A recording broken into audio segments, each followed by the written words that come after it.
શું તમે ક્યારેય પાલકને ચાઇનીઝ ટેસ્ટમાં ખાધી છે?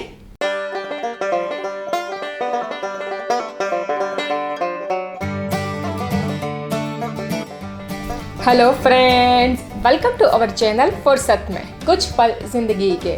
ફ્રેન્ડ્સ, આજે હું આપની સાથે શેર કરીશ ખૂબ જ ફટાફટથી બની જતી અને ખૂબ જ ઇઝીલી બનાવી શકાય તેવી એક દેશી ચાઇનીઝ રેસીપી, એટલે કે ક્રિસ્પી ફ્રાઈડ સ્પિનચની રેસીપીને, જેને આપણે એઝ અ સ્ટાર્ટર પણ ખાઈ શકીએ છીએ અને એઝ અ સાઇડ ડિશ પણ સર્વ કરી શકીએ છીએ। તો વિધાઉટ વેસ્ટિંગ એની ટાઈમ ચાલો ફટાફટથી જોઈ લે ઇન્ટરેસ્ટિંગ કુરકુરી પાલકની રેસીપીને। પરંતુ એ પહેલાં જો તમે હજુ સુધી અમારી ચેનલને સબસ્ક્રાઇબ ના કરી હોય તો તેને સબસ્ક્રાઇબ કરી લેજો અને બેલ આઇકનને પ્રેસ કરીને તેમાં ઓલ બટન સિલેક્ટ કરી દેજો, જેથી કરીને આવી જ અમને વાનગીઓના અપડેટ્સ તમને સૌથી પહેલાં મળી રહે।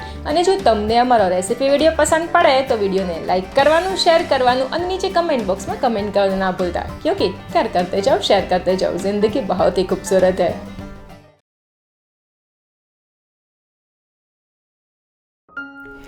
કુરકુરી પાલક બનાવવા માટે મેં જે આ સાઇઝનો પાલકનો બંચ આવે છે તેવા 5 બંચ પાલકના લીધા હતા। ત્યારબાદ તેમાંથી ડાળીનો ભાગ નીકાળી અને પાલકના પાનને અલગ કરી લીધા હતા અને પછી બધા જ પાલકના પાનને સરસ રીતે પાણીથી ધોઈ આ રીતના બારીક સમારી લીધા છે। અને ત્યારબાદ આપણે તેમાં 4 ટેબલસ્પૂન કોર્નફ્લોર એડ કરી દઈશું અને આ બધા જ પાલકના પાન છે તે સરસ રીતે કોર્નફ્લોરથી કોટ થઈ જાય તેટલો આપણે કોર્નફ્લોર એડ કરવાનો હોય, એટલે પછી જો જરૂર જણાય તો આપણે વધારે કોર્નફ્લોર એડ કરી શકીએ અને તેને સરસ રીતે હાથેથી મિક્સ કરી દઈશું।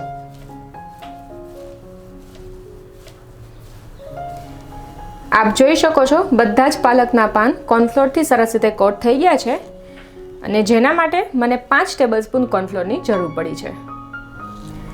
અને હવે પાલકને ફ્રાય કરવા માટે તેલને આપણે એકદમ ગરમ કરી લઈશું અને ત્યારબાદ ગેસની ફ્લેમને મીડિયમ ટુ હાઈ મેન્ટેન કરશું અને તેમાં આપણે આ પાલકના પાનને એડ કરી દઈશું અને પાલક ક્રિસ્પી થાય ત્યાં સુધી આપણે તેને ફ્રાય કરી લઈશું।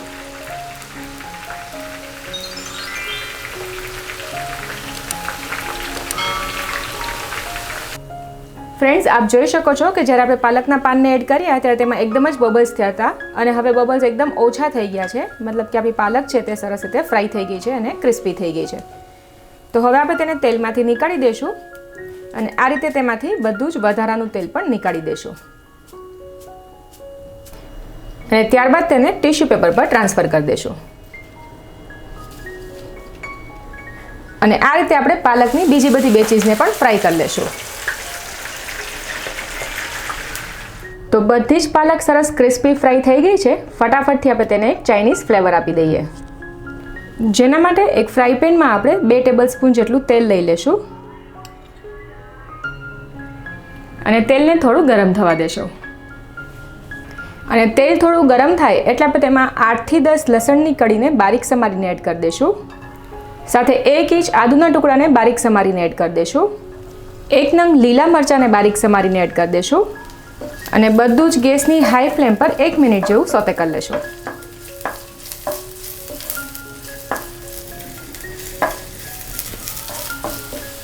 અને 1 મિનિટ માટે સોતે કર્યા બાદ ગેસની ફ્લેમને આપણે લો કરી દઈશું અને આપણે તેમાં 1 ટેબલસ્પૂન વ્હાઇટ વિનેગર એડ કરી દઈશું, 3 tablespoon dark soya sauce add કરી દઈશું, ફ્રાય કરેલી પાલકને એડ કરી દઈશું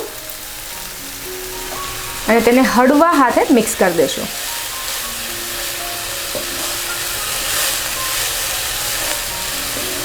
ત્યારબાદ આપણે તેમાં 1 teaspoon red chilli flakes add કરી દઈશું, 2 ટેબલસ્પૂન સફેદ તલ એડ કરી દઈશું અને 1/4 ટીસ્પૂન જેટલું નમક એડ કરી દઈશું, અથવા તો તમે સ્વાદ અનુસાર થોડું વધારે ઓછું પણ એડ કરી શકો છો, પણ ધ્યાન રાખવાનું સ્પિનચ પણ નેચરમાં સોલ્ટી હોય છે અને સોસીસ પણ સોલ્ટી હોય છે અને હળવા હાથે બધું મિક્સ કરી દઈશું।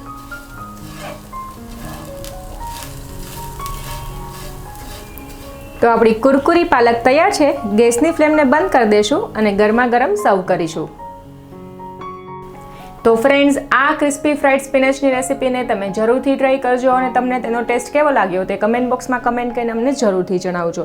હું મયુરી સોઢા અહીં સાઇન ઓફ કરીશ, ફરી આપને મળીશ એક નવા એપિસોડમાં એક નવી વાનગી સાથે। ટિલ ધેન કેર કરતે જાઓ, શેર કરતે જાઓ, ક્યોંકि જિંદગી ખૂબસૂરત है।